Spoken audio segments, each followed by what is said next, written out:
नमस्कार प्रेक्षक हो, मी अजिंक्य आणि आज आपल्यासोबत आहेत नवोदित लेखक आणि कवी हर्षवर्धन सोनवणे. आज यांच्याशी आपण चर्चा करणार आहोत त्यांच्या नवीन कविता संग्रहावर, ज्याचं नाव आहे स्वप्नांच्या पाऊलपा. तर हर्षवर्धन, माझा पहिला प्रश्न तुम्हाला आहे, तुम्हाला वाचनाची आवड कधीपासून का? मला वाचनाची आवड जेव्हा मी 7वीला होतो मला तेव्हापासूनच वाचनाची आवड लागली. म्हणजे त्यावेळेस मी पहिल्यांदा पुस्तक वाचलं होतं श्यामची आई, आणि अजून एक कादंबरी वाचली होती आभाळाचे गाणे म्हणून. तर ते मला इतक्या भावल्या इतक्या भावली ती पुस्तकं की त्याच्यानंतर मग माझी वाचनाची गोडी वाढतच गेली. मग कधी शाळेतल्या ग्रंथालयात जा, कुठं पुस्तकं घे, किंवा माझी आत्याची मुलगी होती तिनं मला वाचनाची गोडी अजून वाढवली, तिच्याकडून पुस्तकं घ्यायचो मी, वाचायचो, असं सगळं होत राहिलं. आणि मग तेव्हापासून मग वाचनाची गोडी मला वाढत गेली. तर हर्षवर्धन, तुम्ही पहिली कविता कधी लिहिली? ऍक्च्युली माझं ऑपरेशन झाल्याच्या नंतर मी पहिली कविता लिहिली होती, स्वप्नांचा आरंभ. पहिली कवितेचं नाव आहे स्वप्नांचा आरंभ. आणि तुम्ही कविता लिहिताना आधी विचार करता की थेट लिहायला सुरुवात करता? नाही, म्हणजे तसं काय असतं की कविता हा असा टाईप आहे की तुम्ही आता समजा विषय असेल प्रेम विषय असेल तर त्याच्यावरती तुम्हाला थोडासा गझल टाईप, म्हणजे थोडासा विचार करावा लागेलच. किंवा वेगळा कुठलं तरी असेल, एखाद्या सैनिकावर लिहायचं असेल तुम्हाला कविता, तर सैनिकाचं तुम्हाला आत्मचरित्र जे असतं, सैनिक काय असतो हे समजून तुम्हाला घ्यावं लागेल आधी, तो अभ्यास करावा लागेल, आणि मग त्याच्यानंतर तुम्ही हे कविता लिहू शकता. आणि तुम्हाला कोणत्या विषयावर लिहायला आवडतं? तसं मला त्या कविता सुद्धा लिहायला आवडतात, आणि ऐतिहासिक लेखन सुद्धा खूप आवडतं. ऐतिहासिक पुस्तकं वाचणे, ऐतिहासिक लिहिणे, असं खूप आवडतं. अजून एक विचार, तुम्हाला कोणते कवी आणि लेखक तुमच्यावर सर्वात जास्त प्रभाव पाडतो? आता प्रभाव पाडायचं म्हटलं तर बघा, जुन्या काळातले लेखक म्हणले तर रणजित देसाई आहेत, शिवाजी सावंत आहेत. आताच्या काळातले म्हटले तर कंभाजी या कादंबरीचे लेखक विश्वास पाटील आहेत.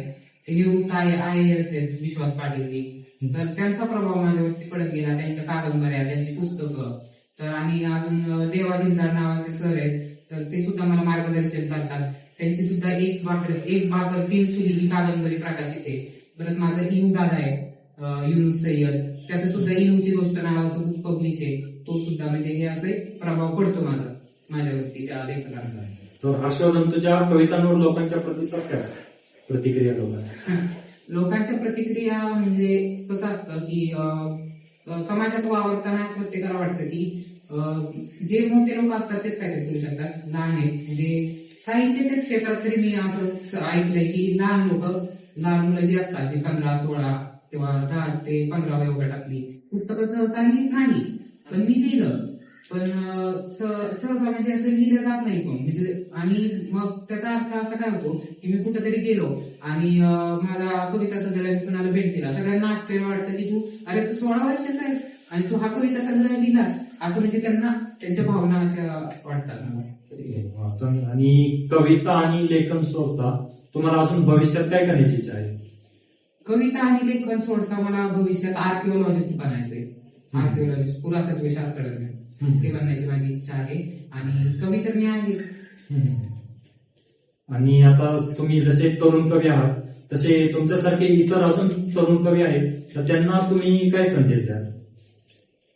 मी त्यांना संदेश देईन की आपली जी मराठी भाषा आहे ना, ही अभिजात मराठी भाषा आहे. अभिजात मराठी भाषेचा दर्जा मिळालेला आहे या मराठी भाषेला. तर तुम्ही ही पुढे न्या, ही वाढवा, ही भाषा जागतिक पातळीवर न्या. लेखकांना माझं हेच सांगणं आहे की तुम्ही सुद्धा ह्या लेखन क्षेत्रात उतरा.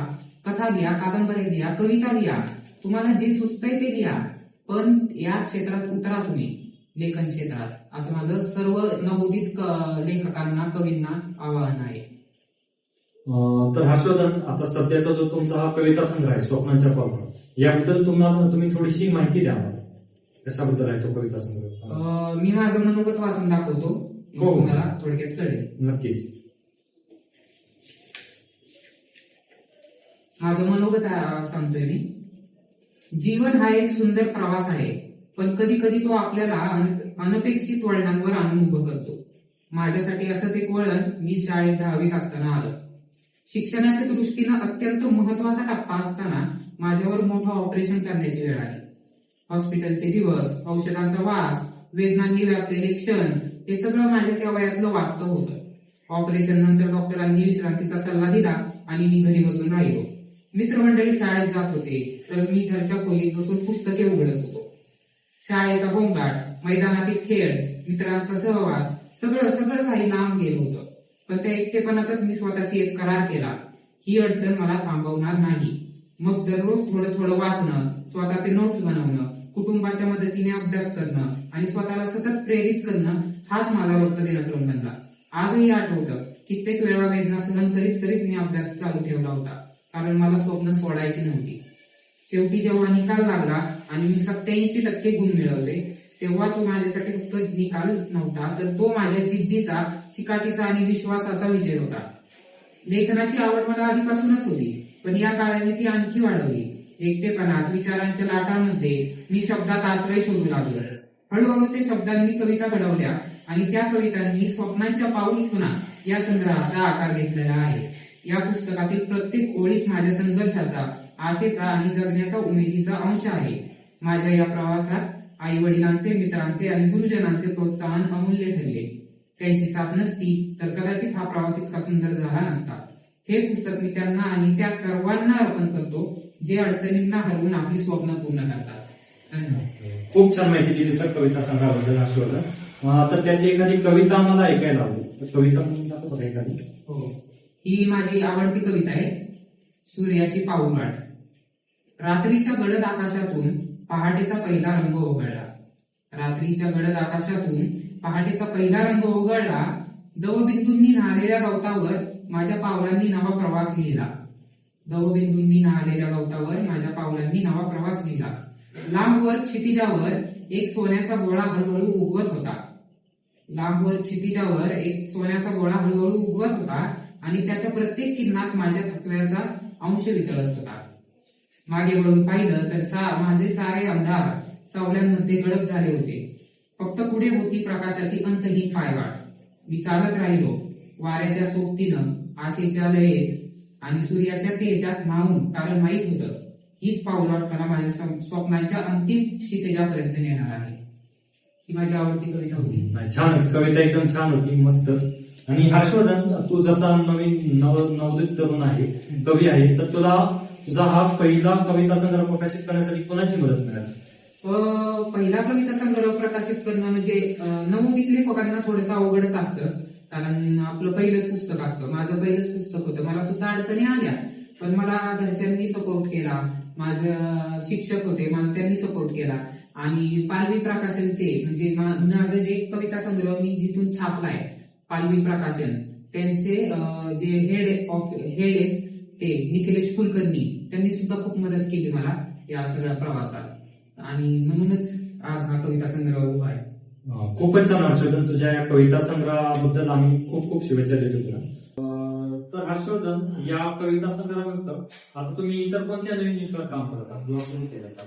माझं एक पुस्तक आहे, त्याचं लिखाण काम चालू आहे माझं सध्या. छत्रपतींचा कारभार म्हणून नाव आहे त्या पुस्तकाचे.